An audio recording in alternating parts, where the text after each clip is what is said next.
Welcome back friends. हम पढ़ रहे हैं सोशियोलॉजी ऑप्शनल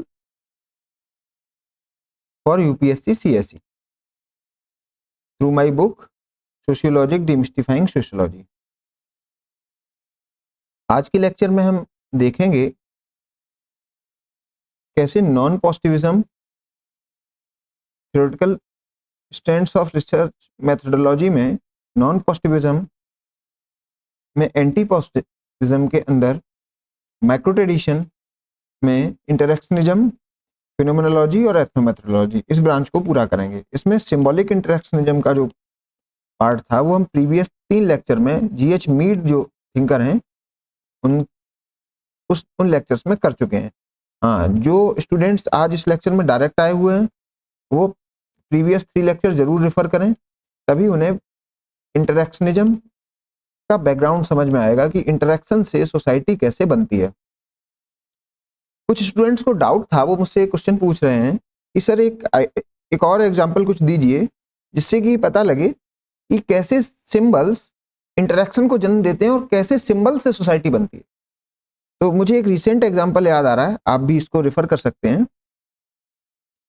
बिहार की पॉलिटिक्स में, बिहार में आरजेडी एक पार्टी है, पॉलिटिकल पार्टी है और इसको रन करता है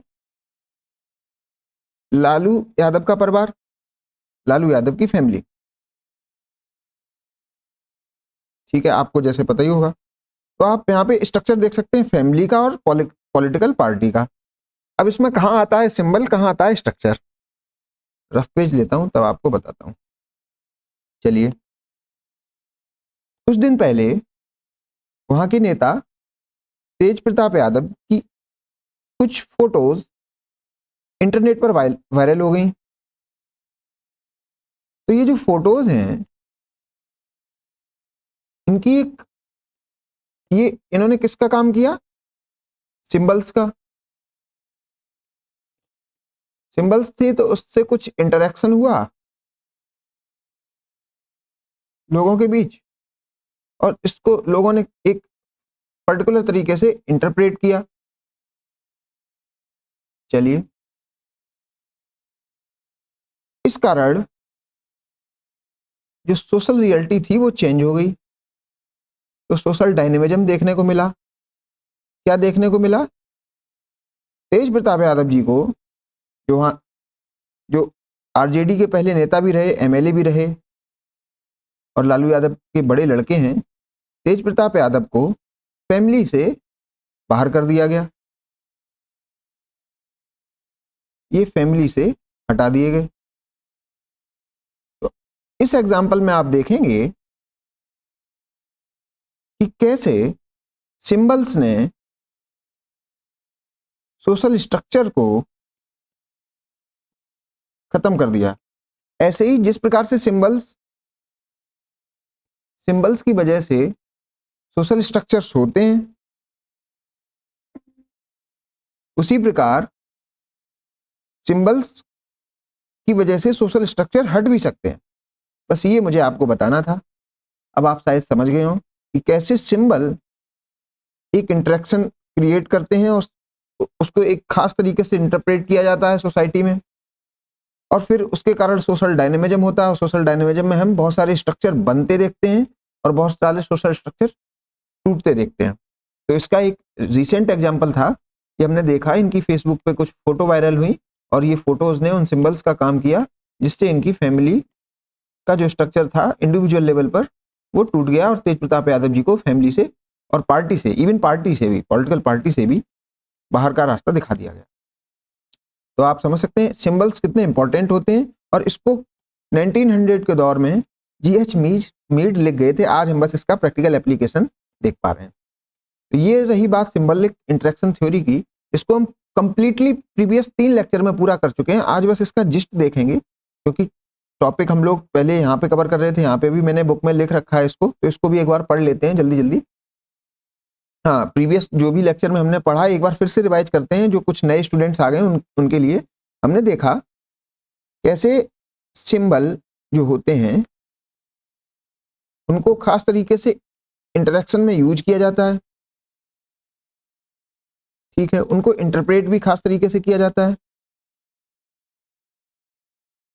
और फिर एक ये सोशल रियलिटी में कन्वर्ट होते हैं, या कहिए ये सेल्फ बनाते हैं। सेल्फ एक शब्द था जो प्रीवियस 3 लेक्चर में मैं आपको बताने में शायद सफल हुआ हूं, और उस सेल्फ के बाद एक सोशल रियलिटी या सोशल स्ट्रक्चर बन जाता है, बनता हुआ दिखता है।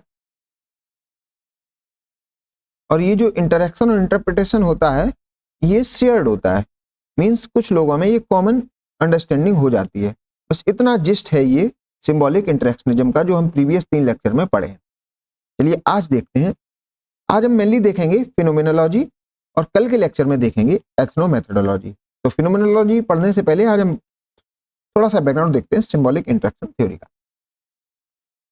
This theory developed at the same time when critical theory was developing. तो टाइम पीरियड आपको याद ही होगा कि क्रिटिकल थ्योरी किस टाइम डेवलप हो रही थी। As per this theory social structure is sociological imagination. तो ये थ्योरी जो कहती है सिंबॉलिक इंटरेक्शन थ्योरी, ये कहती है जो सोशल स्ट्रक्चर होता है ये इमेजिनेशन में होता है। मीन्स अगर लोग एक तरीके से इंटरेक्ट कर दें और किसी एक खास तरीके से इंटरप्रेट कर लें तो सोशल स्ट्रक्चर एग्जिस्ट कर जाता है, ठीक है। तो अगर ये काम लोग ना करें, इंटरेक्शन और इंटरप्रिटेशन जैसे इसको ना करें, तो शायद सोशल स्ट्रक्चर भी खत्म हो जाए।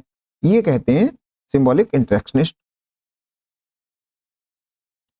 अब इसका एक अच्छा सा एग्जांपल मैं सोच पाता हूं, ऐसा है, मान लीजिए अपनी फैमिली है, परिवार। उस परिवार से आप इंटरेक्शन को जरा हटा दीजिए। अगर परिवार से इंटरेक्शन को हटा दिया जाए तो क्या परिवार ऐसे स्ट्रक्चर बना रह सकता है? जैसे एक फैमिली है जिसमें फादर हैं, मदर हैं, 2 चाइल्ड हैं, एक मान लिया डॉटर हो गया, एक सन हो गया, चारों हैं। ये आपस में फ्रिक्वेंटली इंटरेक्ट करते हैं और मीनिंग भी इंटरप्रेट करते हैं एक दूसरे की। तो इंटरेक्शन और इंटरप्रिटेशन इस फैमिली के साथ लगा रहता है।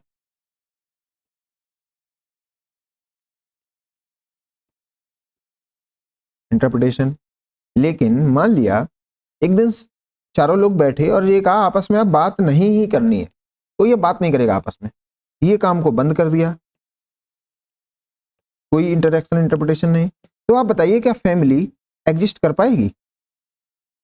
आपका आंसर होगा नहीं। तो इससे ये बात पता लगती है कि जो फैमिली थी ये तो बस इमेजिनेशन है। हम जिसको फैमिली सामने से देखते हैं ये है क्यों? क्योंकि ये है, जिस दिन ये हट गया उस दिन फैमिली हट जाएगी, ऐसा कुछ कहते हैं सिंबॉलिक इंटरेक्शनिस्ट। तो ये किस बात का विरोध कर रहे हैं यहाँ पे, मीन्स किसकी अपोजिट बात कह रहे हैं? ये फंक्शनलिस्ट और मार्क्सिस्ट का, या जो स्ट्रक्चरलिस्ट हैं उनका विरोध करते हैं। ये कह फंक्शनलिस्ट क्योंकि ये कहते हैं कि स्ट्रक्चर से जल्दी कोई छेड़छाड़ नहीं कर सकता। फंक्शनलिस्ट ये कहते हैं, ऐसे ही मार्क्सिस्ट कहते हैं कि स्ट्रक्चर से कोई छेड़छाड़ नहीं करेगा, स्ट्रक्चर से ही इंडिविजुअल की आइडेंटिटी होती है, इंडिविजुअल के एक्शन होते हैं, इंडिविजुअल का इंटरेक्शन होता है, इंडिविजुअल के इंटरप्रिटेशन स्ट्रक्चर के आधार पे होते हैं। ये सब लोग, ये दोनों कहते हैं। लेकिन जो नॉन पॉजिटिविस्ट में माइक्रो ट्रेडिशन के अंदर जो सिंबॉलिक इंटरेक्शनिस्ट हैं वो ये कहते हैं ये आप बिल्कुल उल्टी बात कह रहे हैं, इंटरेक्शन से स्ट्रक्चर होता है, जब इंटरेक्शन नहीं रहेगा तो स्ट्रक्चर नहीं रहेगा। अब आप शायद और क्लियर तरीके से समझ पाए होंगे। एक और मैं एग्जांपल जहां सोच पाता हूं वो ये है, लोग हर हफ्ते मंदिर, मस्जिद, गुरुद्वारे क्यों जाते हैं? लोग जाते हैं, क्या कोई धर्म नाम की चीज है जो उन्हें खींचती है, या सिर्फ कुछ खास लोगों के एक दूसरे से मिलने और कुछ खास तरीके से बातचीत करने का नतीजा है? मंदिर में पूजा हो रही है, कुछ इंटरेक्शन हो रहा है, कुछ लोग एक दूसरे को समझ रहे हैं, इंटरप्रेट कर रहे हैं, तो बातचीत मीन्स इंटरेक्शन। लोग कुछ कॉमन शेयर्ड सिंबल्स के आधार पर इंटरेक्ट करते हैं, ठीक है, मिलते हैं और एक दूसरे को समझते हैं। तो इंटरेक्शन प्लस इंटरप्रिटेशन साथ में चलता है, और फिर इसकी वजह से एक्शन आ जाता है। एक्शन के बाद स्ट्रक्चर आ जाता है, इसकी वजह से एक्शन आ जाता है और एक्शन की वजह से एक्शन पैटर्न हो जाता है, एक प्रकार से मीन्स शेयर्ड हो जाता है, लोग एक तरीके से ही एक्ट करते हैं और इसलिए स्ट्रक्चर बन जाता है। ये रही कहानी सिंबॉलिक इंटरेक्शनिस्ट की। सेम कहानी फिनोमेनोलॉजी और एथनोमेथोडोलॉजी में देखने को मिलेगी, बस टर्म्स अलग होंगे। Social life is not grounded on structure while it is grounded on interaction. अब आपको समझ में आई कि जो भी सोशल लाइफ हमें दिखती है अपने आसपास, वो इसलिए नहीं है सोशल लाइफ की कास्ट सिस्टम एग्जिस्ट कर रहा है, रिलीजन एग्जिस्ट कर रहा है, या इवन फैमिली सिस्टम एग्जिस्ट कर रहा है, या ऐसे फैमिली यूनिट एग्जिस्ट कर रही है, ये एजुकेशन सिस्टम एग्जिस्ट कर रहा है, ऐसे कुछ स्ट्रक्चर है नहीं रियलिटी में। रियलिटी में बस इंटरेक्शन है जो इसको बनाता है। ये कह रहे हैं symbolic interactionist, between the individuals who are minded, means उनके पास दिमाग है और वह अपने सेल्फ को एनालाइज कर पाते हैं, and through this interaction social life develop और सोशल स्ट्रक्चर डेवलप। ठीक है, interaction is not driven by rules, laws, customs. ये कह रहे हैं इंटरेक्शन को रूल्स, लॉ एंड कस्टम से नहीं ड्राइव किया जा सकता, मीन्स पर्टिकुलर स्ट्रक्चर से तो नहीं ड्राइव किया जा सकता। इंटरेक्शन लोग मन से करते हैं। वो मन क्या है? इंटरप्रिटेशन। एक खास तरीके से अपने को पहचानते हैं, दूसरे को जानते हैं, फिर इंटरेक्ट करते हैं। ना कि एक खास कहीं लिखा है रूल, इंटरेक्शन करने का कहीं रूल नहीं लिखा है। आप अपनी माँ से कैसे बात करेंगे फैमिली में, कहीं लिख रखा है क्या? कोई रूल है, कोई लॉ है, या कोई कस्टम है? आपको मन आया, आपने माँ से कभी डांट खा ली, कभी आप माँ पे गुस्सा भी हो जाते हैं, तो ये कहीं भी नहीं लिखा है। और इन सभी इंटरेक्शन के कारण ही फैमिली हो पाती है। अगर आप फैमिली में आपके रूल बुक हो जाए, मान लिया कॉन्स्टिट्यूशन बना लें आप एक फैमिली का, और उसके आधार पे डेली आप मदर से बात करें कि और कुछ चेंज लाना है, आप कहेंगे नहीं अमेंडमेंट होगा तब तब कुछ हो पाएगा क्योंकि हमारी फैमिली रूल बुक में ये लिखा है, तो आप समझ पाते हैं क्या फैमिली चलेगी? शायद ना चले, क्योंकि इंटरेक्शन खत्म हो जाएगा। जब आप बहुत रूल बेसिस पर काम करेंगे तो इंटरेक्शन जो होगा डायनेमिक नहीं होगा, और डायनेमिक नहीं होगा तो फैमिली सिस्टम खत्म हो जाएगा। तो इसलिए ये नहीं चलेगा, ये चलेगा। It is more matter of perception about the person. हम जो इंटरेक्शन करते हैं वो बस परसेप्शन के बेसिस पे करते हैं, मीन्स हमारा जो इंटरप्रिटेशन है उसके आधार पर करते हैं, ना कि ऑब्जेक्टिव रियलिटी जैसा कुछ होता है। Interaction dynamic nature of life को जन्म देता है, can not B observe by quantitative method. मैंने आपको बताया इंटरेक्शन कहीं लिखा नहीं हुआ है। आपने माँ से रोटी मांगी, माँ ने रोटी दे दी। एक दिन माँ से रोटी मांगी तो माँ गुस्सा हो गई, तो ये तो डायनेमिक है, कहीं लिखा नहीं है। तो इसको अब जो डायनेमिक चीज इतना है, एक दिन रोटी मांगने पे रोटी मिल जाती है, दूसरे दिन रोटी मांगने पे शायद डांट मिलती है, या समय से खाया करो, जल्दी नहीं खाते हो, इस टाइप की बातें होती हैं। तो इसको क्या आप क्वांटिफाई कर सकते हैं? ऐसी चीजों को जो डेली बेसिस पे चेंज हो जाती हैं, आप उसको क्वांटिफाई तो शायद नहीं कर सकते हैं। तो मीन्स अगर आप इंटरेक्शन पर जब फोकस कर देंगे तो आपके जो क्वांटिफिकेशन मेथड्स हैं या पॉजिटिविस्टिक सोशोलॉजी है वो फेल हो जाएगी, क्योंकि इंटरेक्शन तो बहुत डायनेमिक होता है, रूल बाउंड तो होता नहीं है, कहीं लिखा भी नहीं हुआ है। इसीलिए कहा जाता है scientific methods are not useless but more than useless in case of sociological analysis. ये कहते हैं साइंटिफिक मेथड आप फेंक दीजिए, कोई मतलब के नहीं है, वो तो मोर देन यूजलेस है। As per CH Coole, in every interactional situation, every person treat face of other as the mirror। मैंने आपको एक प्रीवियस लेक्चर में बताया था लुकिंग ग्लास सेल्फ का कंसेप्ट। मीन्स हम अपने बारे में, अपने सेल्फ के बारे में एनालाइज करते रहते हैं दूसरे के सेल्फ को देखकर। हम दूसरे को एनालाइज करते हैं, फिर अपने को अमेंड कर लेते हैं। इसीलिए हम लोग जो सोशल रियलिटी होती है वो होती है बहुत डायनेमिक। इसका एक एग्जांपल आपको और दूं। मान लीजिए दो दो सिचुएशन आपको बताता हूं।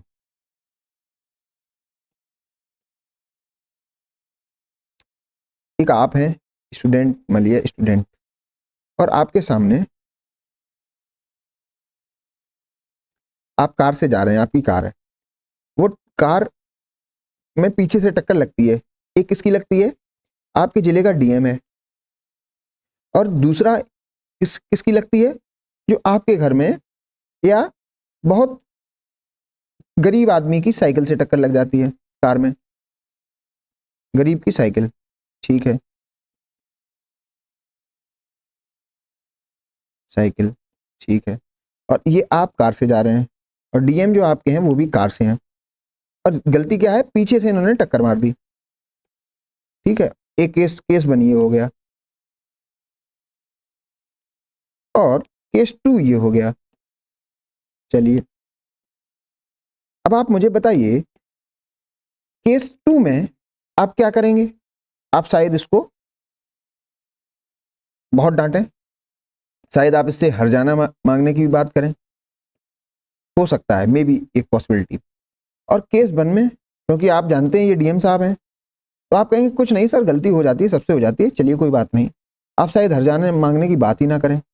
आप देखिए सेम सोशल सिचुएशन है, लेकिन जो अपना इंटरेक्शन का तरीका है वो अलग अलग हो गया, क्योंकि हमने अपना सेल्फ को एनालाइज किया दूसरे के सेल्फ को देखकर। जो अपना सेल्फ है वो बदल गया दूसरे के सेल्फ को देखकर, जो अपना सेल्फ है वो बदल गया दूसरे के सेल्फ को देखकर। ये कुछ बात कह रहे हैं फूले साहब, ये कह रहे हैं इंटरेक्शनल सिचुएशन वेरी डायनेमिक होती है, ये दूसरे को देखकर बदल जाती है, लुकिंग ग्लास सेल्फ, ठीक है। और इस अगर इतनी डायनेमिक सिचुएशन है इंटरेक्शन में, तो क्या आप इसको क्वांटिफाई कर सकते हैं? कोई सोशलिस्ट यहाँ पे बैठे और कहे भाई हम इस इंसिडेंट को नोट करेंगे, तो एक बार नोट करेगा तो रिस्पॉन्स ये आएगा, और सेम इंसिडेंट दोबारा दोहराएगा तो रिस्पॉन्स ये आएगा। कहीं अगर ये घटना तीसरी बार होती है, क्या पता कोई तीसरा आदमी हो, उसके लिए सेल्फ आपका बदल जाए और कुछ तीसरा ही रिजल्ट आए, तो उसको पैटर्न मिलेगा ही नहीं, तो इस स्टडी का मतलब ही क्या रह जाएगा? तो ये मोर देन यूजलेस हो जाती है क्वांटिटेटिव मेथड। ये कह रहे हैं symbolic interactionist. Society is a product of interaction from out of which relationship develops, and from this relationship structure are formed, hence root of the social structure, root of the social life is in interaction। मैंने यहाँ पे लिख रखा है चच्चा पाए लागू। चच्चा पाए लागू का मतलब ये है, मान लीजिए फैमिली है, फैमिली है, इसमें एक चाचा हैं जो बड़े हैं एज में, और ये एक भतीजा है। जब तक भतीजा चाचा का सम्मान करता रहेगा, सम्मान कर रहा है, तब तक रिश्ता चलता रहेगा, मींस इंटरेक्शन करता रहेगा, तब तक रिश्ता चलता रहेगा। लेकिन जिस दिन इसने चाचा को गाली दे दी तो इंटरेक्शन बंद हो जाएगा, इंटरेक्शन बंद हो जाएगा। इंटरेक्शन अगर बंद हो गया तो आपका ये रिश्ता खत्म हो जाएगा। फिर से वही बात आई, interaction will lead to the formation of society और सोशल स्ट्रक्चर। आपने एक मूवी देखी होगी 3 इडियट्स, इसका एक एग्जांपल आपको बताता हूं। इसमें चतुर रामलिंगम एक स्पीच देते हैं। स्पीच में क्या है, इनका जो स्पीच का कंटेंट होता है वह रेंचो बदल देता है। आप इसको अगर नहीं देखे हो तो एक बार यूट्यूब में जाके इसके कुछ शॉर्ट्स ही देख लीजिएगा, आपको कंटेक्स्ट क्लियर हो जाएगा। तो जो रेंचो होता है उसके स्पीच का कंटेंट बदल देता है, मींस इंटरेक्शन को बदल देता है, ठीक है। अब आप सोचिएगा, अगर अब आप पहले यूट्यूब देखिएगा फिर ये बात समझिएगा। अगर इसका कंटेंट नहीं बदलता तो यहाँ पे एक स्ट्रक्चर बना हुआ था, एक क्लास थी, लोग सुन रहे थे इस स्पीच को सही तरीके से, और चतुर ने क्योंकि इसका इंटरेक्शन करने का तरीका ही बदल दिया, उसने कुछ 2 वर्ड्स बदल दिए, तो बाद में आप देखेंगे ये जो सिचुएशन थी वो बिल्कुल बदल गई। लोग यहाँ उठ के इसके ऊपर टमाटर और चप्पलें फेंकने लगे। तो आप समझ रहे हैं इंटरेक्शन की वजह से स्ट्रक्चर बदल गया। ऐसी कुछ बात कह रहे हैं सिंबॉलिक इंटरेक्शनिस्ट।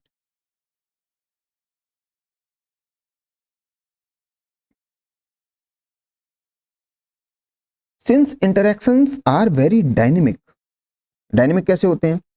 आप 2 लोगों के बीच आज बहुत प्यार भरी भाषा होती है, लेकिन कल माँ बहन की गालियां भी आप लोग दे लेते हैं एक दूसरे को, and not static, hence relationship are very dynamic which can not be studied by scientific methods और quantitative methods.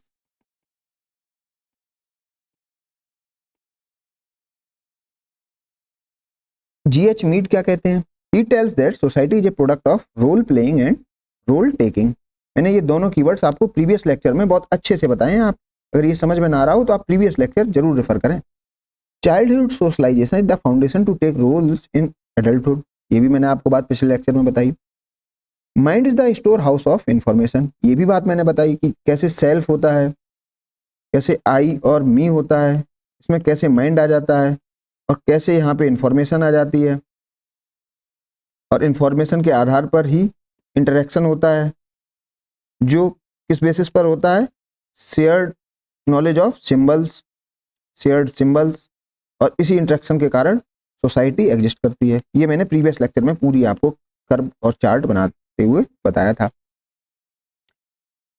This information help us in making decision during interaction, ये भी आपको पता है। Interaction is nothing but a dramatic story of presentation of self and continuous negotiation between two selves. Dramatic story का meaning आप समझ ही रहे होंगे कि एक लाइफ एक ड्रामा की तरीके से है, जहां पर लोग इंटरेक्ट करते हैं एज पर द सिचुएशन। मैंने एक एग्जांपल कल आपको कुमार विश्वास का बताया था कि कुमार विश्वास के सामने, अभी मैं एक एग्जांपल फिर से वो बता देता हूँ। कुमार विश्वास ये कभी पोएट होते हैं, कभी ये राम कथा कहने वाले मॉडर्न संत हैं, ठीक है, और कभी ये पॉलिटिशियन हैं। लेकिन ये कब पॉलिटिशियन हैं, कब संत हैं और कब पोएट हैं, और कब इस टाइप का इंटरेक्शन करते हैं, ये डिपेंड करता है सामने कौन है। सामने कुछ बैठी पोएट जब है, जब कुछ जनता कविता सुनना चाहती है। राम कथा वाली जनता मीन्स कुछ राम के भक्त बैठे हुए हैं इनके सामने। और पॉलिटिशियन ये कब है? जब आम आदमी इनके सामने पागल बना बैठा है, ठीक है। तो आप समझिए, ये तो बस ड्रामा कर रहे हैं ना। एक ड्रामा जैसे एक जोकर है, वो डिफरेंट डिफरेंट कॉस्ट्यूम्स पहनता है, या एक जादूगर है, या एक व्यक्ति या जो हीरो है, मान लिया एक्टर है, वो अलग अलग स्टेज पर अलग अलग तरीके से परफॉर्म करता है। ऐसे ही हम लोग अपना जो इंटरेक्शन है वो सामने वाले को देख कर करते हैं।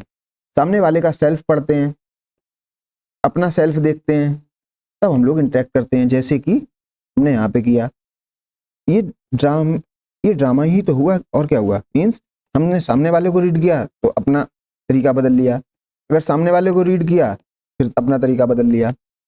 इस बात को कह रहे हैं dramatic story of presentation of self and continuous negotiation between two selves. Self का जो मीनिंग होता है, मैंने कल के लेक्चर में आपको बताया है, होता आई और मी, और ये गाइडेड होते हैं माइंड से, क्योंकि माइंड में होती है इंफॉर्मेशन।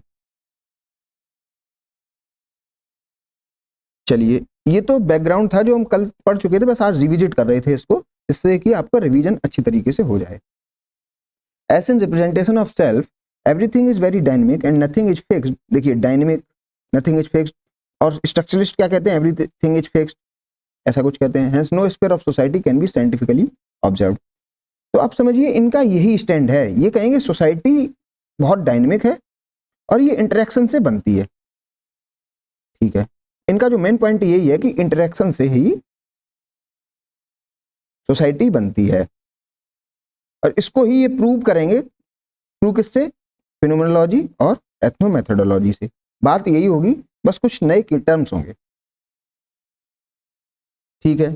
तो methods of social action approach और टूल्स ऑफ एंटी पॉजिटिविस्ट। तो एंटी पॉजिटिविस्ट या सिंबॉलिक इंटरेक्शनिस्ट से क्या निकला? सिंबॉलिक इंटरेक्शनिज्म से निकली फिनोमेनोलॉजी, से ऑफशूट निकला एथनोमेथोडोलॉजी। ये कहानी है इन तीनों के रिलेशन की। और जो सिंबॉलिक इंटरेक्शनिज्म है, ये किस में आता है? Micro theory. और माइक्रो थ्योरी किसके अंदर है? Anti positivist. और एंटी पॉजिटिविस्ट किसके अंदर है? Non positivist. ये आपको मैंने चार्ट लेक्चर की शुरुआत में बताया था। Non positivism, anti positivism, micro tradition, interactionism, phenomenology, ethnomethodology. चलिए, criticism of positivism by phenomenology on 3 grounds. अब जो फिनोमेनोलॉजी है, सबसे पहले आप समझिए फिनोमिना का मीनिंग क्या होता है। आप सबसे पहले यही समझ लीजिए, फिनोमिना, फिनोमिना इसका मीनिंग होता है एक्सपीरियंस। ठीक, तो ये है फिनोमेनोलॉजी है, ये स्टडी किसकी है? Study of experience. अब देखिए इस फिगर में एक्सपीरियंस क्या है? समय के साथ जुड़ता रहता है, बढ़ता रहता है, ये है एक्सपीरियंस। मींस एक्सपीरियंस क्या है? डायनेमिक चीज है। आप जब 5 साल के होंगे तब आपका एक्सपीरियंस कुछ अलग होगा, जब आप 15 साल के होंगे तब कुछ एक्सपीरियंस अलग होगा, और जब आप 25 साल के होंगे तब कुछ अलग होगा। तो जो मीड है वो इसको कहते हैं डायनेमिक सेल्फ, वो इसको सेल्फ से बताते हैं, और फिनोमेनोलॉजी में इसको कह दिया गया फिनोमेनन। ठीक है, एक्सपीरियंस, बस मीनिंग वही है, टर्म अलग है। अब लेकिन पॉजिटिविज्म का क्रिटिक ये कैसे करते हैं? Nothing is static in this society because everyone looks at reality applying his mind in his own way. किसी के लिए पत्थर भगवान होता है, तो किसी के लिए पत्थर हथियार होता है, और किसी के लिए पत्थर घर होता है। तो आप समझ रहे हैं, लोगों के समझने पर ही सोसाइटी का स्ट्रक्चर बनता है।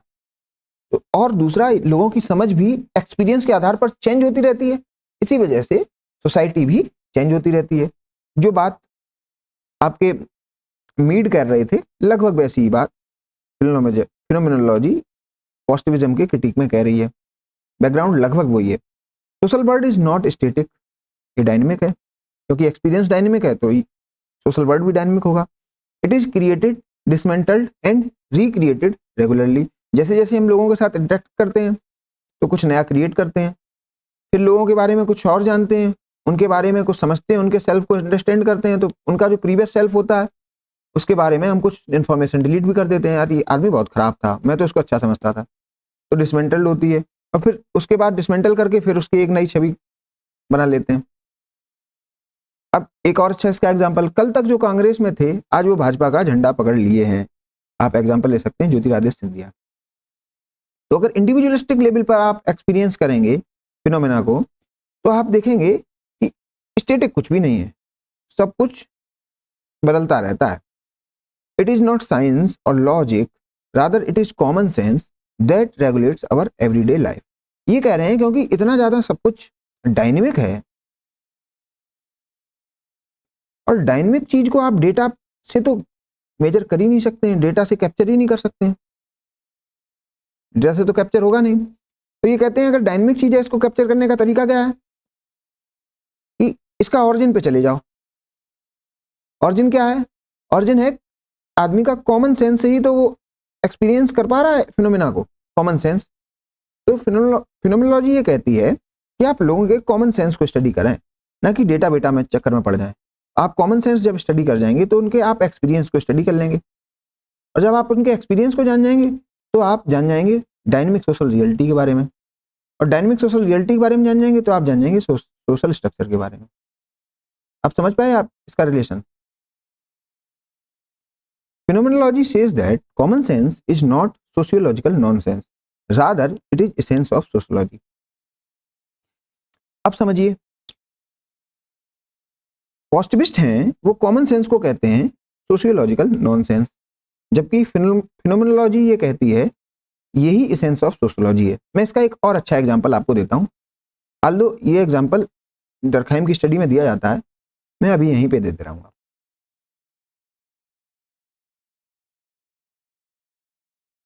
मान लीजिए आप एक सोशल स्कॉलर हैं, पॉजिटिविस्ट हैं, ठीक है, पॉजिटिविस्ट हैं आप, आपका नाम है ए, ठीक है। आपको लगा यार अपने शहर में चलते हैं और स्टडी करेंगे किसकी? सुसाइड की। ये डर्कहाइम के चैप्टर में एटकिंसन और कॉर्नर की जो डिबेट है उसमें मैं बताता हूं, लेकिन मैं आज इसको थोड़ा इजी करके आपको बता देता हूं। सुसाइड की स्टडी करने आप गए अपने शहर में कि कितनी सुसाइड होती हैं, और लोग कैसे, किस कास्ट ग्रुप के लोग ज्यादा मर रहे हैं या सुसाइड कर रहे हैं, किस क्लास ग्रुप के लोग ज्यादा सुसाइड कर रहे हैं, ये सब, और किस रिलीजन के ज्यादा सुसाइड कर रहे हैं। आप इस स्टडी को करने के लिए अपने शहर गए, आपने कहा बहुत सोशोलॉजी पढ़ ली, चलिए अब अपने शहर में कुछ करते हैं इसका यूज, और आप हैं पॉजिटिविस्ट। सबसे पहले आप अगर सुसाइड की डेटा स्टडी करेंगे तो आप किसके किसके पास जा सकते हैं? आप तो एक एडिटर हैं जो न्यूज़पेपर के, उनके पास जा सकते हैं, कुछ इन्फॉर्मेशन उनके पास होती है, और फिर आप जा सकते हैं पुलिस स्टेशन में। ठीक है, आपने कहा एडिटर वगैरह छोड़िए, पुलिस स्टेशन में कंपाइल्ड डेटा मिल जाएगा, यहीं से चलते हैं और यहीं पे कुछ काम किया जाए। पुलिस स्टेशन आप गए, आप मिले एसएचओ से। चलिए, आप एसएचओ से बात हुई, एसएचओ ने कहा कि आप मुंशी से मिल लीजिए और जो भी सुसाइड का डेटा है वो स्टडी कर लीजिए। ठीक है, आपको डेटा मिल गया, एसएचओ ने आपको डेटा दे दिया, डेटा मिल गया और आपने बढ़िया डेटा की स्टडी कर ली। किस बेसिस पर? कास्ट, क्लास, रिलीजन, जो आप करना चाहते थे आपको वो डेटा मिल गया और आपने कंबाइन करके एक रिजल्ट दे दिया R1, एक रिजल्ट दे दिया R2, एक रिजल्ट दे दिया R3 और आपका टोटल रिजल्ट मिल ही गया आपको सोशियोलॉजिकल स्टडी का। तो आप देख रहे हैं कितनी सरल है क्वांटिटेटिव मेथड। ये क्योंकि आपने क्वांटिफाई किया तो इसको सबको कह दिया गया, क्वांटिटेटिव मेथड आपने अप्लाई किया। अब आपको इसमें कुछ दिक्कत समझ में आ रही है? नॉन पॉजिटिविस्ट ये कहेगा भाई आप इस डेटा पे आइए, यहीं पे दिक्कत है। वो कहेगा आप जरा पुलिस स्टेशन में जाइए और उस सिपाही को बुलाइए जिसने मुंशी को ये बताया जाके कि सुसाइड हुई है, उस सिपाही को बुलाइए, उसका एक्सपीरियंस लीजिए और उससे पूछिए यार सुसाइड तुमने कैसे मेजर की, तुमने सुसाइड को जाना कैसे कि ये सुसाइड है। मीन्स सिपाही ने सुसाइड, मर्डर और एक्सीडेंट तीनों में कुछ डिफरेंस किस बेसिस पर किया? तो सिपाही आया, उसने कहा भाई कुछ लोगों को हेडशॉट हुआ, बिल्कुल माथे बीच में गोली लगी, तो हमने उसको कह दिया मर्डर, तो हमने उसको सुसाइड में क्लासिफाई नहीं किया।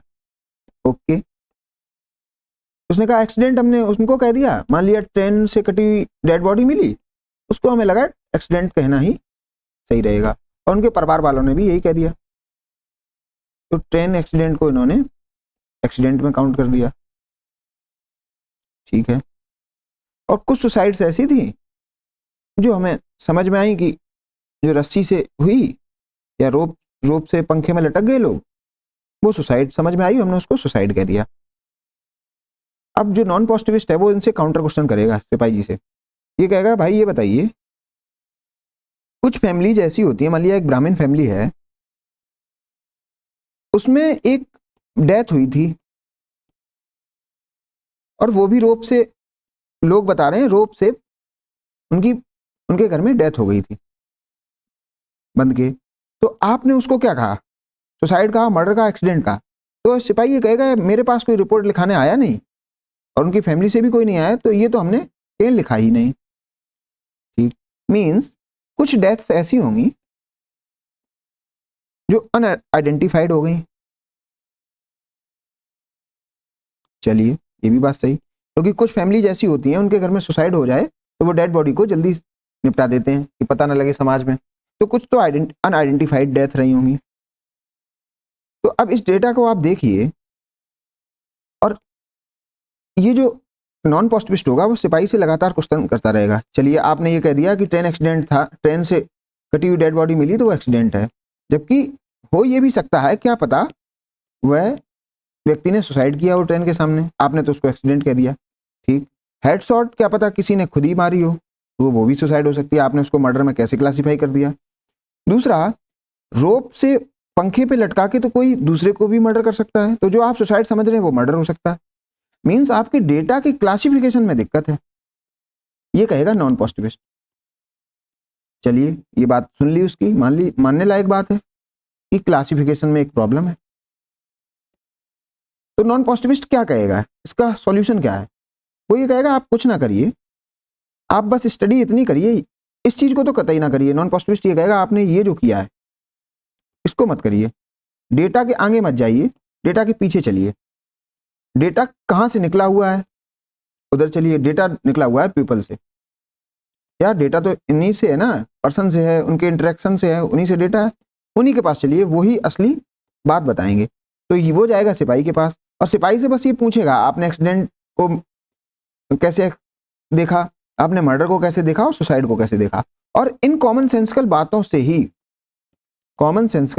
ही कुछ एक कंक्लूजन ड्राइव करेगा C1, ठीक है।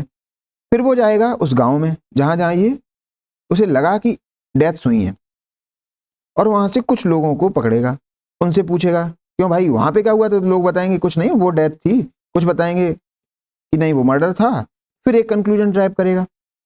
तो इस टाइप की जो स्टडी है मींस वो डेटा से पहले जाएगा। डेटा से पहले क्या होता है, जिसका डेटा होता है मींस कॉमन मैन, वो कॉमन मैन के पास जाएगा और उनसे पूछेगा कि वो डेटा को, जो डेटा उन्होंने बताया है उसकी रियल मीनिंग क्या है, उन्होंने क्लासिफाई कैसे किया डेटा को। तो जो नॉन पॉजिटिविस्ट होते हैं वो इसकी स्टडी करते हैं कि आपने डेटा को आइडेंटिफाई कैसे किया। तो उस आइडेंटिफिकेशन में ही वो रियल काज ढूंढने का पता करते हैं। वो पता कर लेंगे, आपसे क्रॉस क्वेश्चन करेंगे, हेडशॉट हुआ है, ट्रेन एक्सीडेंट हुआ है, तो वो इस क्रॉस क्वेश्चन में ही बहुत सारी चीजें पता कर लेते हैं। इसको ही वो कंक्लूड करते हैं अपनी रिजल्ट में। अब आप समझ पा रहे हैं कि जो जो पॉजिटिविस्ट हैं वो इस पे फोकस करते हैं और नॉन पॉजिटिविस्ट इससे पहले फोकस कर देते हैं, डेटा से पहले। एक और आपको एग्जांपल देता हूं नॉन पॉजिटिविस्ट स्टडी का। मैं शायद प्रीवियस लेक्चर में भी ये आपको एग्जांपल दे चुका हूं। कास्ट सिस्टम की स्टडी अगर कोई पॉजिटिविस्ट करेगा, पॉजिटिविस्ट भी, तो वो तो जाएगा किसी गांव में, ब्राह्मण हायरार्की वो कैसे, ऐसे ही तो देखा है, ब्राह्मण से डाउन क्षत्रिय, से कम वैश्य, से शूद्र, या फिर उसको ऐसे बना देते हैं। यही हायरार्की है ना कास्ट सिस्टम में, ये टेक्स्ट में लिखा हुआ है। तो एक पॉजिटिविस्ट ऐसे ही देखेगा, ब्राह्मण क्षत्रिय वैश्य शूद्र, इसी आधार पे डेटा ले लेगा, उसी का एक क्लासिफिकेशन कर देगा और एक रिजल्ट दे देगा। जबकि नॉन पॉजिटिविस्ट जो होगा वो जाएगा, लोगों से इंटरेक्ट करेगा, कॉमन पीपल से, और उनसे पूछेगा, उनके कॉमन सेंस नॉलेज से पूछेगा आप कास्ट के बारे में क्या समझते हैं, आप ब्राह्मण के बारे में क्या समझते हैं। मान लिया एक जाट से पूछा एक ब्राह्मण के बारे में कि आप इनको कैसे समझते हैं। ये हम सभी स्टडी पेपर 2 में जरूर देखेंगे कि जाट ब्राह्मण के बारे में क्या समझते हैं, तो ये सब पेपर 2 में आएगा, मैं बस उसके एग्जाम्पल उठा रहा हूं। तो जाट जो लोग हैं वो कहेंगे यार ये कुछ भी नहीं, ब्राह्मण होते हैं लेजी, वो इन्हें मानते हैं लेजी, एक पर्टिकुलर गांव में, तो इनको कह देते हैं लेजी, और कहते हैं लेजी आदमी का तो लोड बिल्कुल लेते ही नहीं है। तो इस पर्टिकुलर स्टडी में, नॉन पॉजिटिव स्टडी में, हमें पता लगा कि स्ट्रक्चर कुछ ऐसा नहीं है उस गांव में, स्ट्रक्चर शायद ऐसा है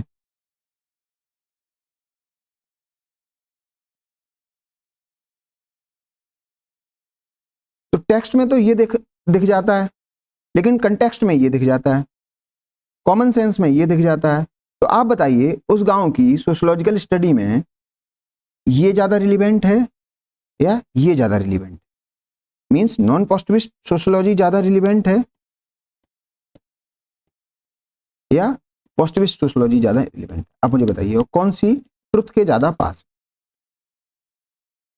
तभी कहा गया common sense is not sociological nonsense. जब आप कॉमन मैन के पास जाएंगे और उससे पूछेंगे तब आपको रियल लाइफ सिचुएशन पता लगेगी। तो अब कॉमन मैन के पास जाने में प्रॉब्लम क्या है, कॉमन मैन के पास जाएंगे मीन्स आप एक आदमी के पास जा रहे हैं, मीन्स मैन के पास जा रहे हैं, या ये चली जाती है micro study.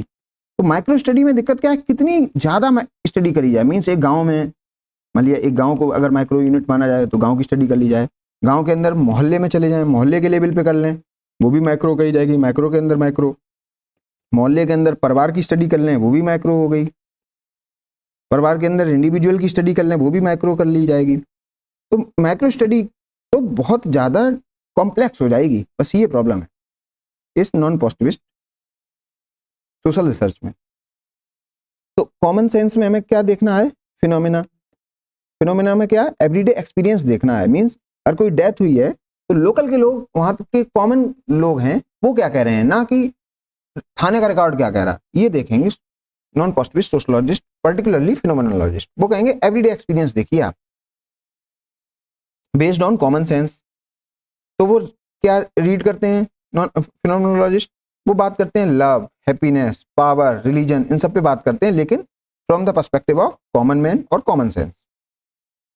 As per Alfred Schutz, people belonging to a particular culture are socialized identically as they identify the identically based on common sense knowledge. इसमें यहाँ पे कुछ गड़बड़ लग रहा है मुझे सेंटेंस, ये यहाँ पे आप इसको कट कर लीजिएगा, मैं इसको फिर से देखता हूँ, ये गड़बड़ है कुछ इसमें, ये पूरा नहीं है. Phenomenology and interaction theory both are bringing sociology close to psychology. जैसे symbolic interactionism में हो रहा है वैसे ही phenomenology में हो रहा है. अब phenomenology का एक और एग्जांपल है, एक्सपीरियंस का मीनिंग क्या होता है. एक्सपीरियंस, एक हाथी है और मान लिया उसको ऑब्जर्व करने वाले बहुत सारे लोग हैं, उनके आंखों में पट्टी बंधी हुई है, ये पट्टी बंधी हुई, तो जो सूंड देख रहा होगा या उसके जो टीथ देख रहा होगा वो उसको स्पेयर कह सकता है, टीथ को, टीथ हो गया स्पेयर. पूंछ वाला उसको रस्सी कह सकता है, जो यहाँ पे सीढ़ी लगा के खड़ा होगा वो उसको बाल कहेगा, ये पैर को ट्री कह सकते हैं, और ये इसकी सूंड को स्नेक कह सकता है, और ये इसको फैन कह सकता है. तो आप देख रहे हैं हाथी को हाथी किसी ने नहीं कहा, हाथी को सब कुछ अलग अलग कह रहे हैं. तो ऑब्जेक्टिव रियलिटी तो आप कहेंगे हाथी की है, हाथी ऑब्जेक्टिविटी है, लेकिन वो तो कोई जानता ही नहीं है. तो लोग उसको कहीं स्पीयर जान रहे हैं, कुछ फैन जान रहे हैं, कुछ रोप जान रहे हैं, कुछ ट्री जान रहे हैं, कुछ स्नेक जान रहे हैं, कुछ वॉल जान रहे हैं. तो नॉन पॉजिटिविस्ट ये कहते हैं आप सबके पास जाइए, उनसे पता करिए उन्होंने इसको कैसे फैन कहा, इसने कैसे वॉल कहा, इसने कैसे रोप कहा, इसने कैसे ट्री कहा, इसने कैसे स्नेक कहा, इसने कैसे स्पीयर कहा. फिर आप एक आइडिया लगाइए ये क्या हो सकता था. तो सबके फिनोमेना, सबके एक्सपीरियंस के आधार पर आप अपनी सोशियोलॉजिकल स्टडी करिए. ये हुई बात नॉन पॉजिटिविस्ट की. अब पर्टिकुलरली हम फिनोमेनोलॉजी देखने वाले हैं, अभी तो हम लोग इसका बैकग्राउंड देख रहे हैं. इन 1960s against positivism and largely influenced by interaction theory. ये जो फिनोमेनोलॉजी डेवलप हुई है 1960s में डेवलप हुई है, और इसका जो बेस है वो इंटरेक्शन थ्योरी पर बना हुआ है. पहली चीज, phenomenology is a European philosophy that was developed by Husserl and further elaborated by Alfred Schutz, student of Husserl, and Peter Berger. तो इसमें तीन नाम क्या हैं, हसल, अल्फ्रेड शुट्ज और पीटर बर्जर, और ये इनके स्टूडेंट हैं. ये मैं अभी एग्जांपल आपको दूंगा. Phenomenology considers that people experience world around them through their senses. इनकी जितनी भी क्षमता थी, ये जितनी भी सच्चाई को जानते थे, ये नुकीली चीज को स्पेयर जानते थे तो इन्होंने स्पेयर कह दिया, ये लंबी चीज को ट्री जानती थी इन्होंने ट्री कह दिया, ये कुछ रोप जैसी चीज को जानते थे ये रोप कह पाए उसको, ये इनका एक्सपीरियंस फैन का था तो इन्होंने फैन कह दिया. तो जिनका जैसा एक्सपीरियंस वैसी उसकी reality. Experience world around them through their senses, that is smell, touch, etc. And our senses are bombarded by huge variety of phenomena. To make sense of these phenomena, we classify them into categories. और हम उस चीज को classify करते हैं categories में. तो phenomena क्या हुआ, फिनोमेना का मतलब होता है अनुभव. चलिए, तो अगर जाति की बात करें, पॉजिटिविस्ट तो ये कहेगा कि कास्ट सिस्टम तो सबके लिए सेम है, उसका डेटा निकालो और स्टडी कर लो. जबकि नॉन पॉजिटिविस्ट कहेगा इसका एक्सपीरियंस अलग है सबके लिए. गांधी के लिए कास्ट सिस्टम अलग है और अंबेडकर के लिए कास्ट सिस्टम अलग है. तो वो ये कहेगा आप अंबेडकर के पास जाइए, उनसे स्टडी करिए और उनकी नॉलेज लीजिए, मीन्स कॉमन सेंसिकल नॉलेज लीजिए. गांधी के पास जाइए, उनसे स्टडी, उनसे बात करिए और उनकी नॉलेज लीजिए कास्ट सिस्टम पे, तब आप समझ पाएंगे कास्ट सिस्टम क्या है. गांधी जी का जाति व्यवस्था का अनुभव अलग होता है अंबेडकर जी से, मीन्स दोनों का फिनोमेना एक्सपीरियंस अलग है, तो उनके लिए दोनों के लिए जो सोशल स्ट्रक्चर है वो अलग हो जाएगा. इन फिनोमेनोलॉजी टिपिफिकेशन, ये याद रखिए सब, टिपिफिकेशन बहुत इंपॉर्टेंट वर्ड है, आप इसको लर्न कर लीजिए या नोट कर लीजिए. Typification, the mental process of categorising object, people और events based on generalised pattern और types rather than their unique individual characteristics instead of experiencing every new encounter as a completely unique and overwhelming event, our minds use a stock of knowledge that is collection of previous experiences to instantly place into things into categories. इसका क्या मतलब है? लोग टिपिफाई करते हैं चीजों को, means उन्हें जो पता होता है, मीन्स इन्होंने टिपिफाई कैसे किया? इनका एक एक्सपीरियंस था कि नुकीली चीज स्पेयर होती है, इन्हें ये पता था नुकीली चीज स्पेयर है, ये इनका प्रीवियस एक्सपीरियंस था। तो इन्होंने जब भी नुकीली चीज देखी और आंखें थी बंद, तो इन्हें हाथी के दांत भी स्पेयर लगे। तो इनका जो हाथी का दांत को टिपिफाई क्या किया? स्पेयर जैसे, ऐसे इन्होंने इसको वॉल कहा। तो ये होता है टिपिफिकेशन, बेस्ड ऑन एक्सपीरियंस हम लोग चीजों को क्लासिफाई करते हैं। अब वो क्लासिफिकेशन सही है या गलत है, उससे नॉन पॉजिटिविस्ट को मतलब नहीं है। नॉन पॉजिटिविस्ट उससे पहले ही रहते हैं और कहते हैं बस आप ये रीड करिए लोग उसको टिपिफाई कैसे करते हैं, बस उसमें ही आप रियलिटी पहचान लेंगे। जबकि पॉजिटिविस्ट क्या कहते हैं, हम भाई क्लासिफिकेशन के बाद पढ़ेंगे। पॉजिटिविस्ट क्या कहते हैं? डेटा ले आओ आप। पॉजिटिविस्ट कहेगा आप सुसाइड का डेटा ले आओ और हमें एक स्टडी कर डालेंगे उस पर। डेटा ले आओ, हम स्टडी कर डालेंगे। जबकि नॉन पॉजिटिविस्ट क्या कहेगा, पर्टिकुलरली फिनोमेनोलॉजिस्ट क्या कहेगा, आप डेटा ले आए, बहुत अच्छा है, हम देखेंगे इस डेटा में लोगों ने डेथ को कैसे टिपिफाई किया। मीन्स क्यों किसी ने किसी को मर्डर कहा, क्यों किसी ने किसी को सुसाइड कहा, और उसकी अंडरस्टैंडिंग से हम कुछ नया निकालने की कोशिश करेंगे। To categorize social reality, everyone has perceived reality. Perceived reality है ना कि ऑब्जेक्टिव रियलिटी। तो जो भी है वो सब्जेक्टिव रियलिटी है। तो रियलिटी कोई एक नहीं होती, बहुत सारी होती हैं। Example, who is a criminal and who is not a criminal, it depends upon your experience. Means कुछ लोग जो नेता होते हैं, चाहे वो कितनी भी भ्रष्टाचार कर लें, कुछ भी कर लें, लोग उनको क्रिमिनल नहीं कहते हैं। चाहे वो हजारों करोड़ों का नुकसान कर लें, चाहे कितने भी मर्डर कर दें, लोग उनको सम्मान से नेताजी ही कहते हैं। नेताजी या माननीय, यही तो है ना। तो लोग उन्हें टिपिफाई करते हैं, उनका एक्सपीरियंस ऐसा है तो वो उनको वैसे ही कहते हैं। जबकि आप देखेंगे कभी कभार ऐसा होता है किसी चोर ने 10 या 20 रुपए चुरा लिए, 10 या 20 रुपए भी, तो लोग उसको डेथ, मतलब इतना मारते हैं मौत हो जाती है। तो लोग जो क्रिमिनल का क्लासिफिकेशन है, मींस क्रिमिनल को कैसे क्लासिफाई किया जाए, वो अपने एक्सपीरियंस के आधार पे करते हैं। कि नेता को कभी किसी ने क्लासिफाई नहीं किया तो नेता को माननीय कहते ही रहेंगे। और अगर किसी ने 10 रुपए की चोरी कर दी और उसका पहनावा उड़ावा बहुत खराब है तो उसको क्रिमिनल बता के मार दिया जाता है। तो टिपिफिकेशन ये कहानी है। There is no objective social reality, कोई ऑब्जेक्टिव सोशल रियलिटी नहीं है। ऑब्जेक्टिव क्यों नहीं है? नेता एक क्रिमिनल मान लिया, नेता है जिसने किया है 5 मर्डर, उसको माननीय कहा जाता है। और वही एक क्रिमिनल क्या है जिसने 5 रुपए चुराए, उसको डेथ दे देती है जनता मारते मारते। तो आप समझिए कि कोई ऑब्जेक्टिव सोशल रियलिटी है ही नहीं। अगर ऑब्जेक्टिव सोशल रियलिटी होती तो इन्हें बड़ा क्रिमिनल कहा जाता और इन्हें बहुत छोटा क्रिमिनल कहा जाता, लेकिन ऑब्जेक्टिव कुछ भी नहीं। And whatever reality we see is perceived reality, that is we construct reality in our mind. जाति की छवि, टिपिफिकेशन अंबेडकर और गांधी के अनुभव से अलग अलग थी। तो जाति किसने कैसी देखी वो डिपेंड करता है उसने जाति को टिपिफाई कैसे किया, क्लासिफाई कैसे किया। मीन्स अगर गांधी ने वर्ण सिस्टम को कुछ अच्छा तरीके से देखा तो उन्होंने अच्छे तरीके से उसको टिपिफाई किया, क्लासिफाई किया। और अंबेडकर ने उसको उसके बुरे चीज़ों को समझा, उसको महसूस किया, एक्सपीरियंस किया, तो उन्होंने जाति सिस्टम को खराब टिपिफाई कर दिया। तो आप समझ रहे हैं जाति सिस्टम रियलिटी नहीं है। मीन्स सोशल स्ट्रक्चर एक रियलिटी नहीं है। रियलिटी क्या है? लोगों का experience.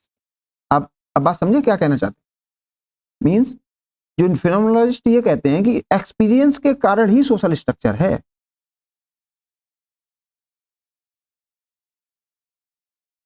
On what basis this reality has been categorised, typified, study of that thing is known as phenomenology. आपने क्यों किसी को मर्डर कहा, क्यों किसी को सुसाइड कहा, इस बात का हम पता करते हैं आपने इन चीज़ों को कैटेगराइज कैसे कर दिया, अलग अलग कैसे कर दिया, आपका अनुभव क्या था, आपका एक्सपीरियंस क्या था ऐसा करने का। तो फिर इस चीज़ की स्टडी, ऐसी ही कुछ स्टडी को कहा जाता है फिनोमिनोलॉजी।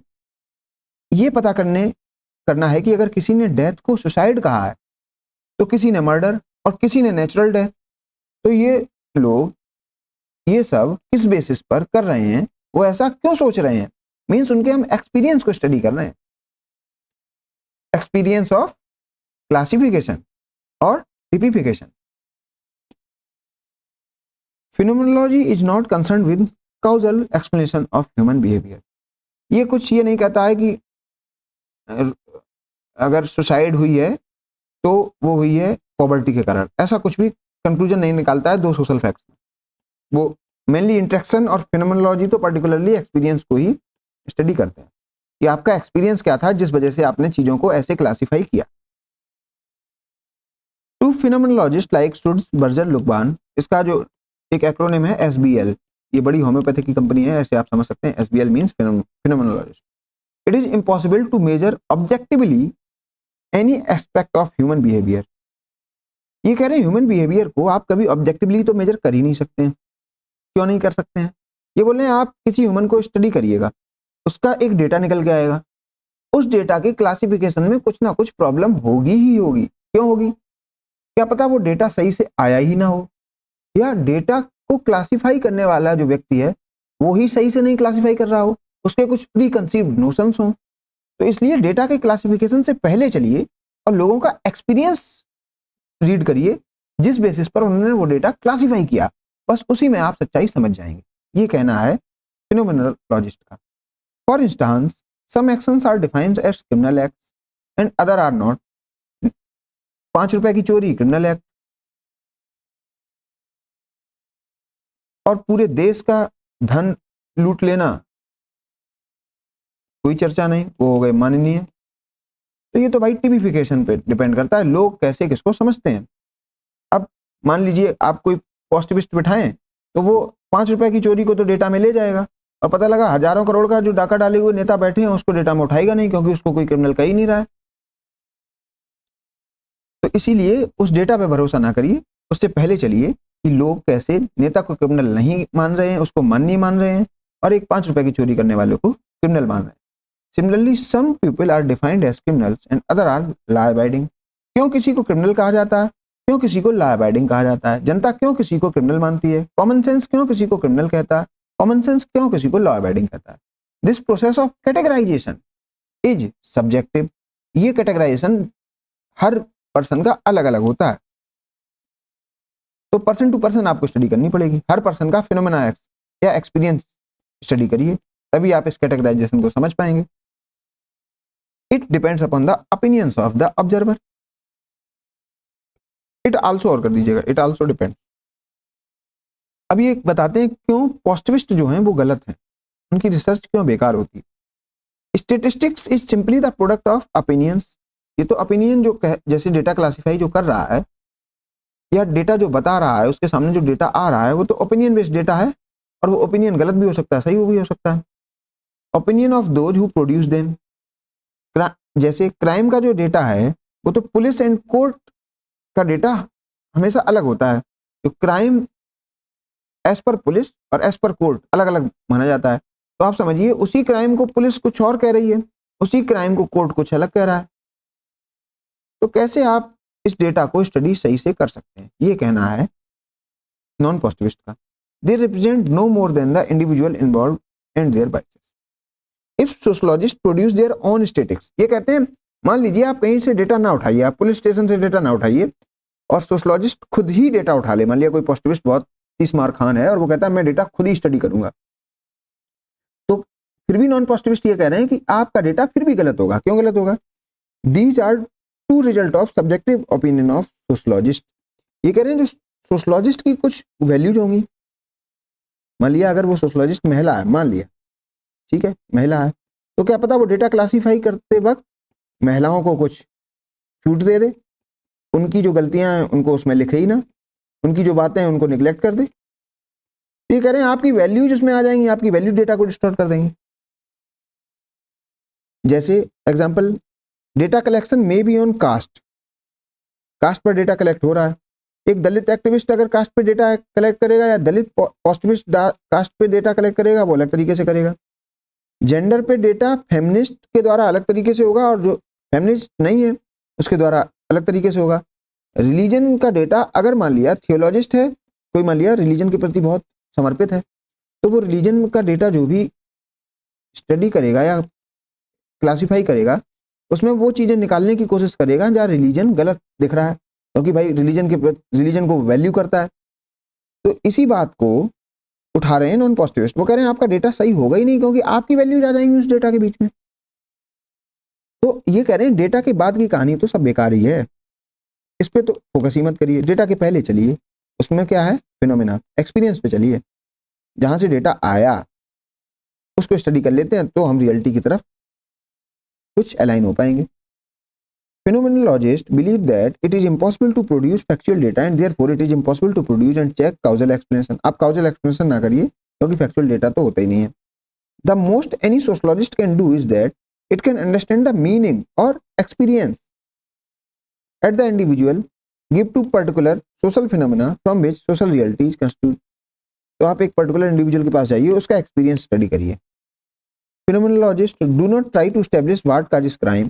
ये काउजल फंक्शनल एनालिसिस नहीं करते हैं, ये काउजल एनालिसिस नहीं करते हैं। Instead they try to discover how certain people come to be defined as criminal, how they are attaching meaning to it. ये कह रहे हैं आप क्राइम मत स्टडी करिए क्योंकि क्राइम का डेटा तो होगा डिस्टॉर्टेड। आप चले आइए पहले और स्टडी करिए कि किसी पुलिस स्टेशन में कोई एक सिपाही है, वो किसी को क्रिमिनल और किसी को क्रिमिनल नहीं कहता है, तो क्यों नहीं कहता है, उसके बस एक्सपीरियंस को स्टडी करिए। अब आप बात शायद सही से और समझ पा रहे हो। They also try to understand meaning of phenomena by discovering its essence। Phenomenologists therefore examine the way how police officers reach decision about whether to arrest and charge suspects। In doing so, they hope to establish the meanings attached to word crime and criminal by police। इनकी study एक तो police station में रहती है non positivist की, वो क्या करते हैं, जाते हैं और देखते हैं कि कैसे एसएचओ साहब ने किसी को क्रिमिनल कह दिया और किसी को बरी कर दिया। तो ये क्यों किया, ये क्लासिफिकेशन कैसे किया, वो बस उस क्लासिफिकेशन के एक्सपीरियंस को जानना चाहती है, उसके बेसिस को जानना चाहती है non positivist. The end product of phenomenological research is an understanding of the meaning employed by members of society in their everyday life। फिर समझिए, फिनोमेनोलॉजिस्ट जो है वो बस एक आम आदमी को पकड़ेंगे, उसके एक्सपीरियंस को स्टडी करेंगे, उसके जो मीनिंग है लाइफ में, वह किसको वैल्यू करता है किसको नहीं, वो सब स्टडी करेंगे। और यही एक फिनोमेनोलॉजी रिसर्च का एक कंक्लूजन होता है, बस यही इसको कंक्लूजन कर देते हैं कि वो इन चीज़ों को ऐसे समझता है जबकि उसका पड़ोसी इन चीज़ों को ऐसे समझता है। अब समझिए, इसका एक बहुत अच्छा एग्जाम्पल मैं ढूंढ पाया हूँ, ये है in the Indian social context people often link intelligence directly to a person's caste. Means Indian social context में आप देखेंगे कास्ट है लोगों की, एक हाई कास्ट कही जाती है हायर, तो एक कह दिया जाता है लोअर। तो हायर कास्ट के लोगों को एक माना जाता है कि ये इनका इंटेलिजेंस हायर होता है, जबकि लोअर कास्ट के लोगों का इंटेलिजेंस लेवल लोअर होता है। तो अब देखिए ये बात की जो वो है स्टडी, वो देखते हैं महात्मा गांधी के ऊपर कैसे करेगी। In the Indian social context people often link intelligence directly to a person's caste viewing it as a natural trait of higher caste. ये तो बात सही है। महात्मा Gandhi's comment about Dr. B.R. Ambedkar that he assumed Ambedkar was a Brahmin because of his intellect perfectly illustrate this widespread belief। Gandhi ji को लगा जब वो अम्बेडकर से मिले कि वो एक ब्राह्मण है, क्योंकि जो अम्बेडकर जी का इंटेलेक्ट था वह इस बात को दर्शाता था। अब आप इसमें फिर आइए, पॉजिटिविस्ट और नॉन पॉजिटिविस्ट का मैं क्लासिफिकेशन यहीं पे फिर करूंगा। मान लीजिए गांधी जी हैं, उनसे कोई एक पॉजिटिविस्ट आया और पूछा कि पढ़ने वाले लोग आपके समाज में कौन कौन है। तो गांधी जी के दिमाग में तो ये पड़ा बना बैठा वो होगा या जो जो हायर इंटेलेक्ट के लोग हैं वो कौन कौन है, कैसे हैं, उनका जीवन कैसा है, रहन सहन कैसा है, ठीक है, ये पूछा किसी ने। तो गांधी जी तो लगभग जो हायर कास्ट के लोग होंगे उनके लाइफस्टाइल को बोल देंगे, क्योंकि गांधी जी के बारे में हायर इंटेलेक्ट और हायर कास्ट तो एक ही बात हो गई। गांधी जी के दिमाग में जो उनका एक्सपीरियंस है वो तो ये है। तो इससे जो डेटा निकल के आएगा, क्या आप मानते हैं वो डेटा सही होगा? शायद नहीं होगा। इसीलिए नॉन पॉजिटिविस्ट कहते हैं आप इस डेटा पे फोकस मत करिए। नॉन पॉजिटिविस्ट ये कहते हैं आप फोकस करिए कि कैसे किसी ने किसी को हायर इंटेलेक्ट सोचा और किसी को लोअर इंटेलेक्ट वाला कहा, उसके बैकग्राउंड पे चलिए, उसके एक्सपीरियंस पे चलिए। जैसे गांधी जी का एक्सपीरियंस क्या था, higher intellect means higher caste. तो अब गांधी के बारे में क्लियर हो गया कि ये हायर इंटेलेक्ट को हायर कास्ट से एसोसिएट करते हैं। बस यही एक नॉन पॉजिटिविस्ट सोशल रिसर्च का रिजल्ट हो गया या कंक्लूजन हो गया। तो यही एक कंक्लूजन जो है वो ट्रुथ के ज्यादा नियर है। Phenomenologists like Sturzberger and Luckman (SBL) argue that people classify various things, various social phenomena in two different categories to make them meaningful. Thus, ordinary people engage in social construction of reality. From this perspective of social word, is a social word of is a word of meaning and there is no objective reality. कोई objective reality नहीं है भाई। कोई classification कैसे भी करता है समाज का और कोई क्लासिफिकेशन समाज का कैसे भी करता है, तो ऑब्जेक्टिव रियलिटी तो है नहीं। मींस पॉजिटिविस्ट इस बात को गलत कहते हैं। पॉजिटिविस्ट कहीं ना कहीं गलत थे, ये कहना है नॉन पॉजिटिविस्ट का या फिनोमेनोलॉजिस्ट का। Which lies beyond meaning of an individual, no objective social reality, every phenomenon unique. तो हर आदमी यूनिक तरीके से सोचता है, तो कुछ कुछ ऑब्जेक्टिविटी जैसा सोशोलॉजी में है नहीं। सोशोलॉजिकल स्टडी में ऑब्जेक्टिविटी मत ढूंढिए, क्योंकि ऑब्जेक्टिविटी हो ही नहीं सकती। हर आदमी का क्लासिफिकेशन करने का तरीका अलग है। Example, one might classify chair as wooden object and other person can classify it as a tool to beat someone. तो चेयर है, एक के लिए ये टूल हो गया, ये बीट बीट करने के लिए हो गया या हिट करने के लिए हो गया, और दूसरे के लिए सिट करने के लिए हो गया। तो वो कैसे क्लासीफाई करता है, हिट में या सिट में, वो डिपेंड करता है उस पीपल के या पर्सन के माइंड पे। अब देखिए कैसे मैं इसको सिंबॉलिक इंटरेक्शन से जोड़ दूंगा तो आपको समझ में आएगा। माइंड आ गया, यहाँ पे माइंड है और इधर सिंबल्स हैं और यहाँ पे क्लासिफिकेशन है। तो आप देखिए माइंड प्लस सिंबल्स के आधार पर ही लोग क्लासिफिकेशन करते हैं। तो इस बेसिस पर ये जो थ्योरी है ये डिपेंडेंट होती है सिंबॉलिक इंटरेक्शनिज्म पर। If classification system become different then the same data can be interpreted differently. मैंने आपको पहले ही बता दिया। Focus on subjective understanding of subjective reality. जो फिनोमेनोलॉजी है या नॉन पॉजिटिविस्ट हैं, पर्टिकुलरली मैक्रो ट्रेडिशन वाले, ये कहते हैं रियलिटी जो है वो सब्जेक्टिव है। किसी के लिए कोई चोर है और किसी के लिए भी और कोई माननीय है, तो रियलिटी तो सब्जेक्टिव है और उसकी अंडरस्टैंडिंग भी सब्जेक्टिव है।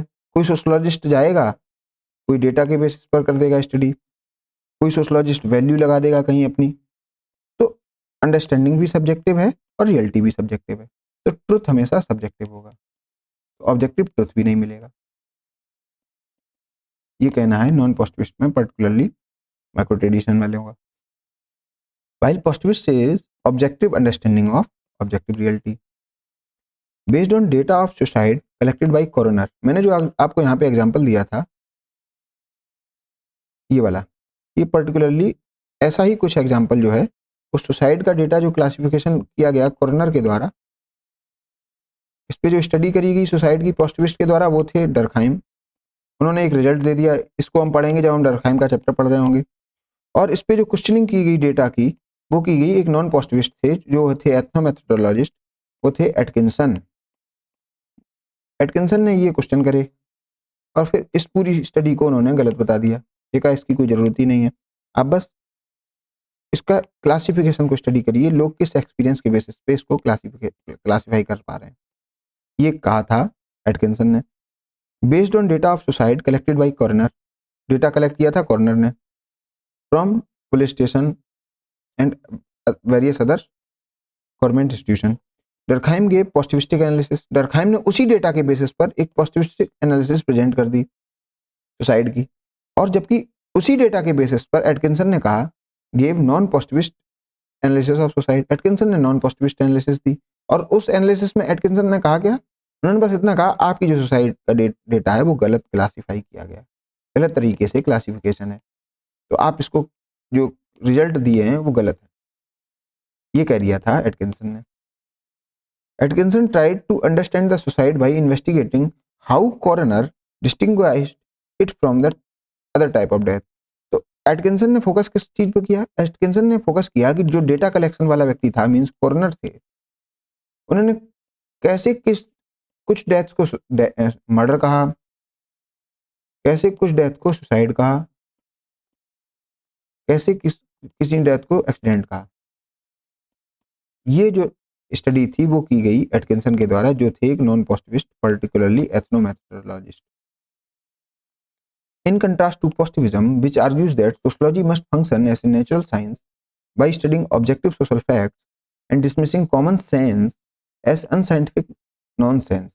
जो पॉजिटिविस्ट होते हैं वो कॉमन सेंस को अनसाइंटिफिक कहते हैं या नॉनसेंस कहते हैं। ये कहते हैं कॉमन सेंस की कोई जरूरत ही नहीं है, डेटा लाओ, डेटा को स्टडी करो, सब कुछ बढ़िया है, ये कॉमन सेंस पे क्यों जा रहे हैं, नॉनसेंस है ये तो। Phenomenology asserts that common sense is the very essence of sociological inquiry। जबकि फिनोमिनोलॉजी क्या कहती है, डेटा के पहले चलो, डेटा के पहले चले, उसका क्लासिफिकेशन देखो कैसे हुआ, वो तो कॉमन सेंसिकल नॉलेज के आधार पर हुआ होगा, तो इसी कॉमन सेंस को रीड कर लो, तो आपको डेटा के आगे जाने की जरूरत ही नहीं पड़ेगी, आप सब कुछ पहले ही पता कर लेंगे। और सब कुछ पता करने की जरूरत ही भी नहीं है, क्योंकि सब कुछ सब्जेक्टिव होता है, इनका यही मानना है। तो आप जो भी पता कर रहे हैं अच्छा है, क्योंकि जो सोशल रियलिटी है वो बहुत कॉम्प्लेक्स है, तो सोशल रियलिटी को पूर्णतः समझना तो कठिन है, तो आप जितना समझ पा रहे हैं उतना ही बढ़िया है, ये कहना है नॉन पॉजिटिविस्ट का। To a phenomenologist, social reality is not something that exists independently of human perception. Rather, it is something we actively construct using a stock of knowledge। हम जो मेरी प्रीवियस नॉलेज होती है, या जो फिनोमेना होता है प्रीवियस, या जो प्रीवियस एक्सपीरियंस होता है, उसके हिसाब से हम लोग करते हैं टिपिफिकेशन, उसके आधार पर हम एक्ट कर जाते हैं। तो ये जो चीजें हैं प्रीवियस नॉलेज, ये तो कॉमन सेंस बेस्ड होती हैं, तो क्यों ना हम कॉमन सेंस को ही स्टडी कर लें, इसलिए स्टडी की जाती है common sense. We navigate the world by using typification, which are mental categories। तो typification means आपके दिमाग में जो क्लासिफिकेशन बनता है उसको कहते हैं typification। typification means mental categories, आप ऐसे भी लिख सकते हैं typification। इस बुक में आप, अगर आपके हाथ में ये बुक हो, यहीं पे लिख लीजिएगा typification means mental category, तो आपको रिवीजन में बहुत आसानी रहेगी। मेंटल कैटेगरीज और क्लासिफिकेशन।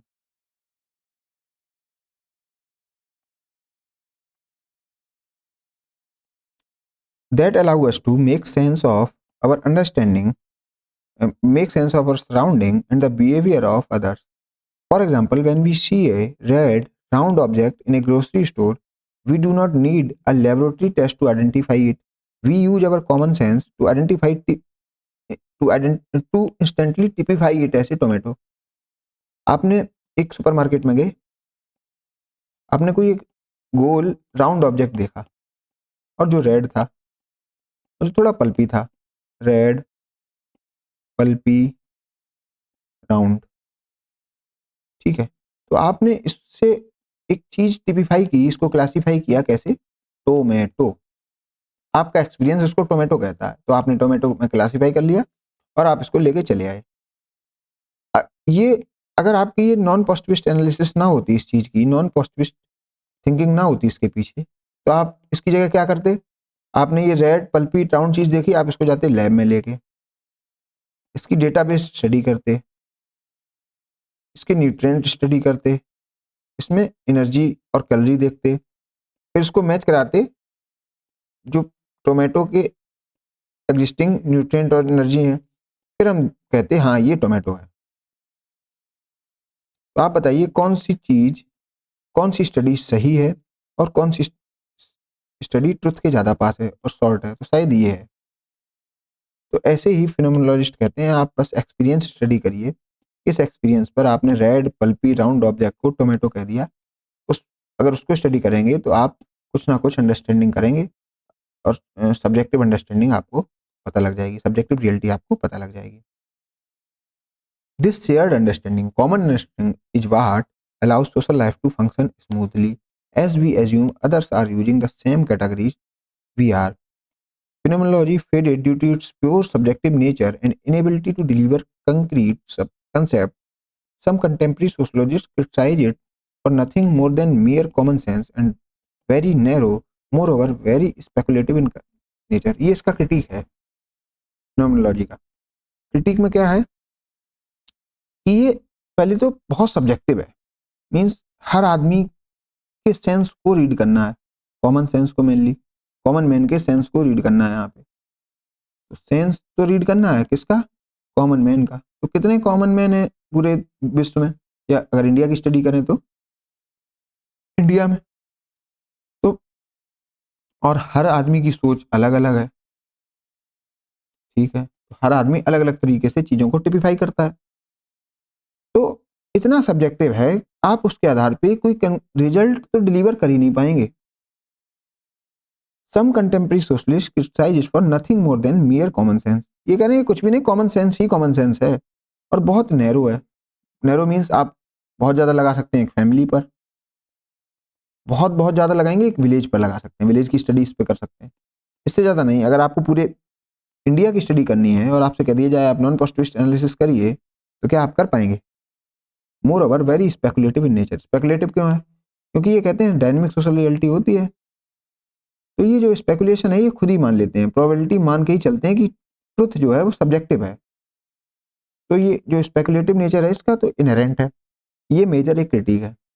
अब आप देख रहे हैं फिनोमिनोलॉजी जो है वो मेनली, जो इसका जो रिवीजन अगर हम करें तो इसका रिवीजन ये है कि phenomenology is nothing but it is the study of classification of data,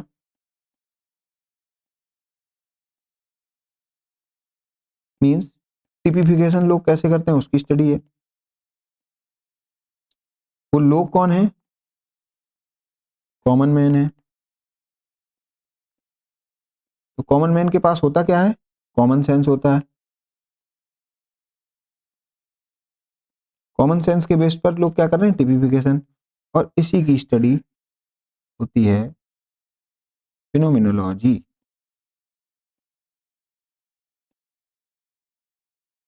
ठीक है, और जो क्लासिफिकेशन ऑफ डेटा और टिपिफिकेशन है वो किसके आधार पर होता है? एक्सपीरियंस के आधार पर। तो कॉमन मैन के कॉमन सेंस या एक्सपीरियंस की स्टडी है फिनोमिनोलॉजी। अब आपको ये पूरा लेक्चर करने के बाद ये समझ में आ रहा होगा फिनोमिनोलॉजी बहुत इजी कंसेप्ट है, मींस इसमें कुछ है नहीं, बस एक्सपीरियंस एक्सपीरियंस को स्टडी करना है। तो इसमें ऐसा क्या है कि ये जो सोशियोलॉजी में रखा गया, तो ये जो बात है कि ये कैसे सोशल स्ट्रक्चर को राइज करता है, सोशल स्ट्रक्चर इस एक्सपीरियंस से कैसे बन जाता है, मींस लोगों का कुछ एक्सपीरियंस है कॉमन मैन का, और उससे सोशल स्ट्रक्चर कैसे बन रहा है, ये मेन बात है इस पूरे चैप्टर में। तो लोग क्या कर रहे हैं? अपने एक्सपीरियंस पर कुछ चीजों को क्लासिफाई करते हैं, ठीक, वो क्लासिफिकेशन शेयर्ड बेसिस पर होता है, मींस कुछ लोगों में कॉमन तरीके से कुछ क्लासिफिकेशन है और वो क्लासिफिकेशन सोशल स्ट्रक्चर को जन्म देता है। ये बात है फिनोमिनोलॉजी और पॉजिटिविज्म में जो अंतर है वही है। अभी फिनोमिनोलॉजी अगर आपको क्लियर सही से नहीं हो रहा होगा, शायद कुछ पॉइंट आपको क्लियर अभी नहीं हो रहे होंगे, तो जब हम एथनोमेथोडोलॉजी पूरा कर लेंगे उसके बाद हम जब एथनोमेथोडोलॉजी और फिनोमिनोलॉजी दोनों को कंपेयर कर रहे होंगे तब आपको ये टॉपिक और अच्छे से समझ में आएगा। अभी आपको ये लग रहा होगा ये बस एक्सपीरियंस और टिपिफिकेशन जैसी बातों से क्या ही सोशियोलॉजी का भला होना है, लेकिन जब आप ये पूरा पढ़ लेंगे, इंडेक्सिकलिटी एंड रिफ्लेक्सिविटी पढ़ लेंगे, तब आपको बहुत अच्छी तरीके से दोनों टॉपिक समझ में आ जाएंगे। इसलिए दोनों टॉपिक को साथ में पढ़ना होता है। अब क्योंकि लेक्चर हो रहा है लंबा, एथनोमेथोडोलॉजी हम अगले लेक्चर में कवर करेंगे। Thank you.